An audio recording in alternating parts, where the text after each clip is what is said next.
All right, so this is our first video blog.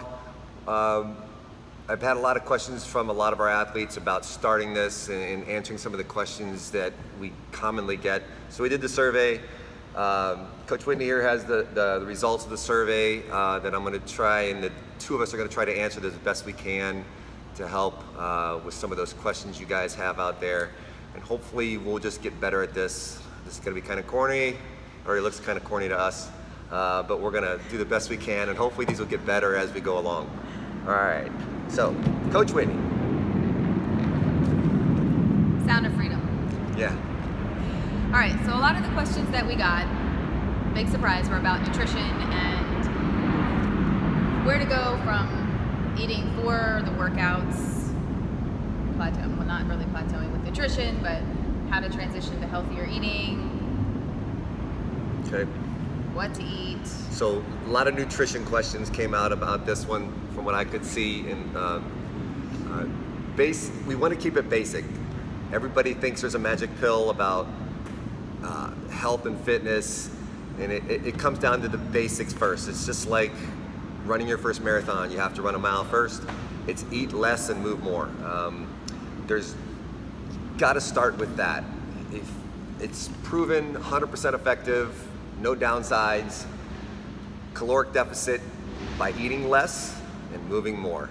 That's the very basics of anything. Beyond that, once you get that down and can start doing that, then we can start talking about the paleo diet, the zone diet, which CrossFit's big on, the RP diets, and combinations of those, intermittent fasting. But the basics are just eat less and move more. From there, you know, your fitness is going to go up, your stress levels are going to come down, everything's just going to be better. So I know a lot of people have questions and constantly come to me about that, and they want something magical like a pill. The quick fix. Yeah, the quick fixes. You can take pills, you can have stomach surgery, you can go through all of these different things, but until your relationship with food changes and you understand what food is and just fuel for the body, those pills, those surgeries are eventually going to go away. And if you go back to that same eating crappy food, eating a lot of that crappy food and not moving as much as you should be, you're going to go back to what you used to be. So it's not just a physical thing, it's a mental thing as well. You got to find out how to eat, why you like it, why you want to eat better, not just to fit in a dress, not just because your husband or your wife tells you need to lose weight. Unless you want to do it, you're not going to do it. You've got to find the motivation for you to make it happen, and then you got to find a way to make it a priority. If you don't do that, it's not going to happen. What would be a good place for someone to start with that? Eat less, move more. That's where you need to start. I feel that once you get that under control, then we can talk about, and I don't mean, I did that for 2 or 3 days, I'm eating less and I'm moving more, what can we do? I'm talking about doing a Whole30 challenge where you don't have sugar, you don't have the dairy products, you completely clean up your diet for 30 days. At the end of that 30 days, you'll understand what feeling good is, what sleeping better feels like, and performing better.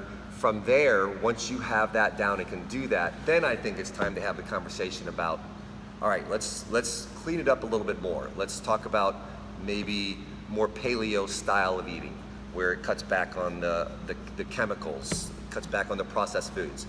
Or maybe we talk about RP, which is time-based around your workouts. But until you can get that eat less, move more down, you can't go beyond that. One of the big questions, and actually a couple people had it, was about protein after workouts and how, other than protein shakes, what's a good way to get that filled? That's a good question. Eat less, move more. I mean, there are diets out there that talk about timed eating, protein and carbs and fats, and when you should eat those throughout the day. I've kind of switched mine up where I take more casein-based products, which are slow digesting, throughout the day, before bed, in the mornings, or whenever I'm going to have a protein shake. And the whey protein is a fast type during the workout. So if you're gonna have any kind of shakes during or immediately after the workout, I would stick with the whey proteins, because they're gonna process a little faster into your system. Okay. In regards to kind of shifting away from nutrition, I know eating for the workout, there's a couple questions on how to maintain your energy, like what to eat prior to a workout to maintain your energy through the workout. That's a good question. Your carbs, if you're gonna have fruit, which fruit's not bad, it's an excess of fruit.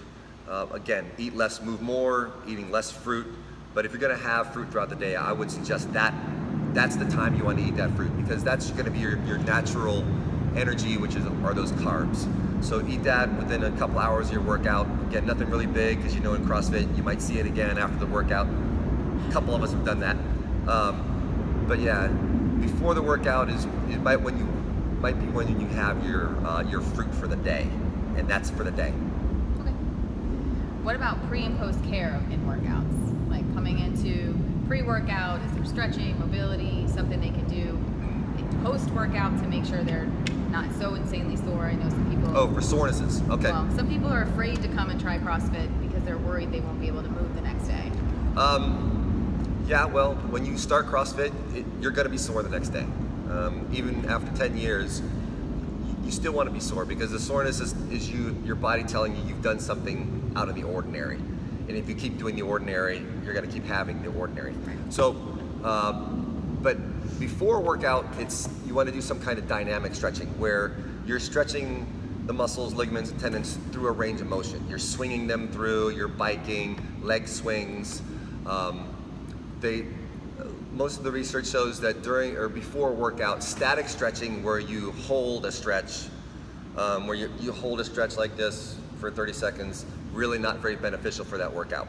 But with that dynamic stretching, where you would do an arm swings, very beneficial. The static stretching is huge benefit after the workout, immediately after that workout. That's why in a lot of my classes and Whitney's classes, we have you down on the blue mat, stretching, holding a stretch, the yin yoga type poses to help elongate those muscles while they're cooling off. So those two things there. And as far as rolling out, just Google, buy a roller, get on Google, and if you have butt issues, how to roll out my butt, you'll find it.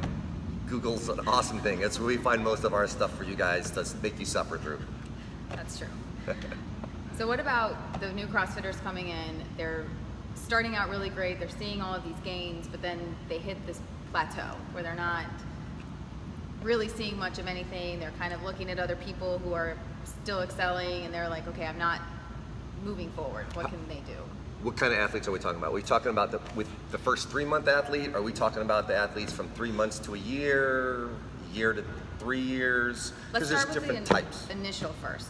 You're like the new beginners. Say we have a CrossFit 101 class, the beginners right. in that class. Okay, those first athletes, they're gonna make PRs every day. And it's not so much, I hate to say this, but I'm gonna be honest, it's not so much that they're getting stronger or their endurance is getting better. It's more of a first wave adaptation. They're just moving, and just having better positions in an air squat means you can move faster. Just understanding mentally that you can squat faster than you think, you're learning that in that first 3 months. That's the first wave of adaptation. At a certain point, you've pretty much figured out how your body moves, you've figured out positions during a movement, and then it becomes a little harder to make gains. So what we see at that point is, now you got to do work.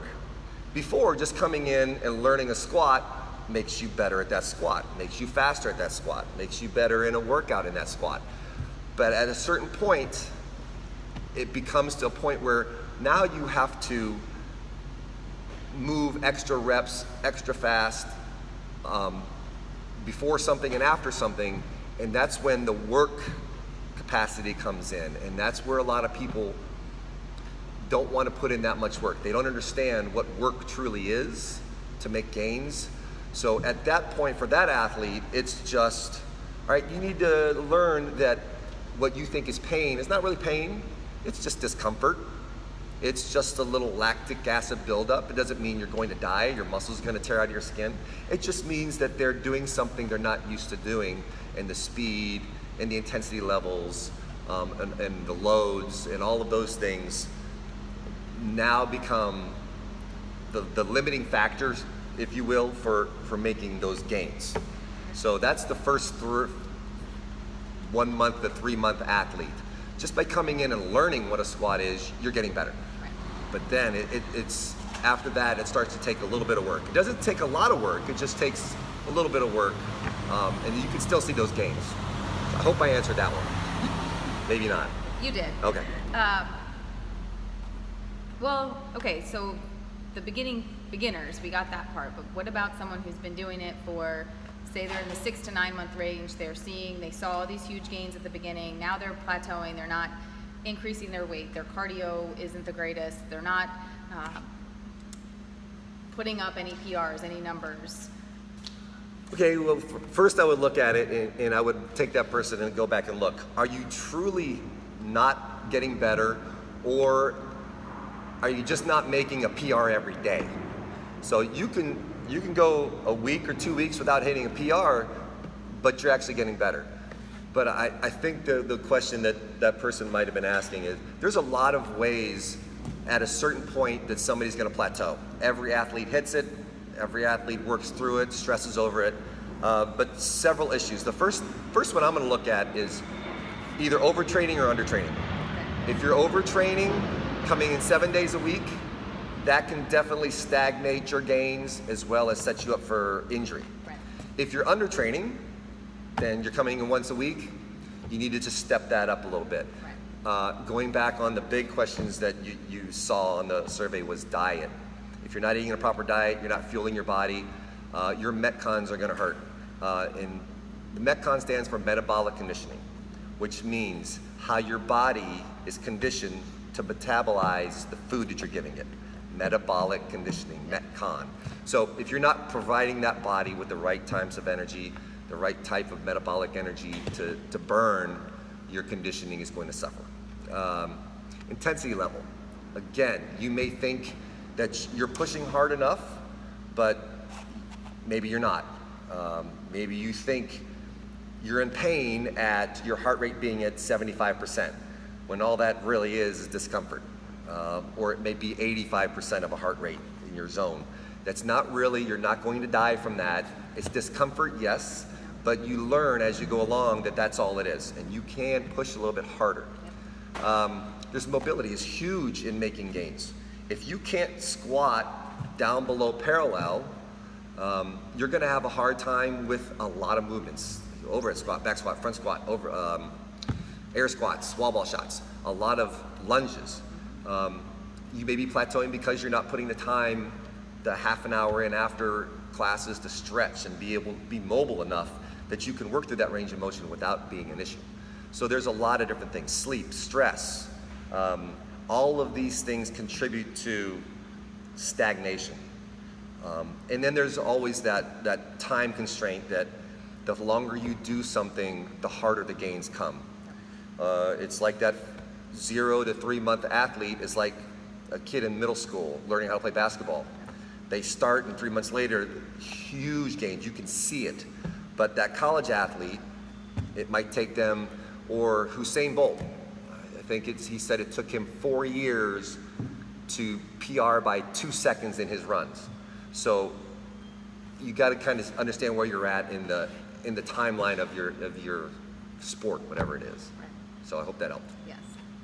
All right, so we just have a couple more things to cover. Right. Of course, with CrossFit, it's core to extremity strength. A couple of the questions were about best exercises to strengthen the back and the core so as not to injure themselves in the workouts. Do CrossFit. It's serious. You know, like when we do Z press, one of the reasons we do Z press seated without a back, sitting in a chair with a back, is so that our core can be that backrest. It's providing all the support to hold something overhead or to sit up straight. Sitting up straight right here, like I'm doing now, instead of the shitty position I had before, sitting up straight right now like I am, my body is braced. My core is working. So that's what's so beautiful about just about everything we do in CrossFit. We don't brace ourselves with a piece of equipment. When we do a back squat, we don't have it on rails to where that takes away the core stability of falling forward, backwards, left and right. If you do it in a squat rack, not a squat rack, what's that machine called? It's the one where it's on rails and you don't have to balance at all. I haven't been to an actual gym in a long time. But just by doing CrossFit, if you see any CrossFitter who's been doing CrossFit a while and who has their nutrition under control, huge set of abs, six pack, and they're not doing any extra sit-ups than what we do in this gym. They're not doing any crunches. They're not doing any machine crunches. They're doing CrossFit because your core has to brace all the way around, your erectors, your obliques, your abdominals. So just keep doing CrossFit. You'd be amazed on the amount of work your core does. But if you want to do any extra, that's... Planks? Planks are a good one. Do more CrossFit. Well, we do a lot of, I know we have a lot of the Tabata or EMOMs where we're holding a bar overhead. Same thing. So we're bracing the core, learning to be stable in that position. So just coming and doing that kind of accessory work. Yeah, and I guess another thing would be when you're doing an overhead motion, really focus on your core. Don't just go through the motion like a handstand push-up. When you're up against the wall, don't let your ass fall into the wall. That's just letting your core go to shit. Having that nice straight line from your hands all the way through your shoulders, midline, knees, hips, all the way overhead, that's huge. And it's hard for a lot of people. Try to do a 60-second hold in a goat where you are completely straight. You'll find that that's pretty difficult to do. Okay. And the last one, kind of specific, especially for CrossFit Cafe, is the purpose of a goat. There are some people who've asked questions about what they can do in a goat to get stronger. The goat, yeah, it is very unique. Every time we have somebody drop in from out of town, I have to explain to them what the goat is. I tell them just do something you want to do for a minute. The goat is not designed to make you a world-class snatch or power clean or clean and jerk Olympic lifter. It's basically that to refine a skill that you currently have. So if you don't have bar muscle ups or ring muscle ups and can barely do a chest to bar, you probably are not going to be, you shouldn't be practicing even with a band doing a bar muscle up. You should be focusing on the kip, a portion of that work, of that movement. If you're focusing on getting better at handstand push-ups but you can't currently do one, maybe your goat should be trying to hold that perfect handstand hold to improve your core stability and your shoulder stability.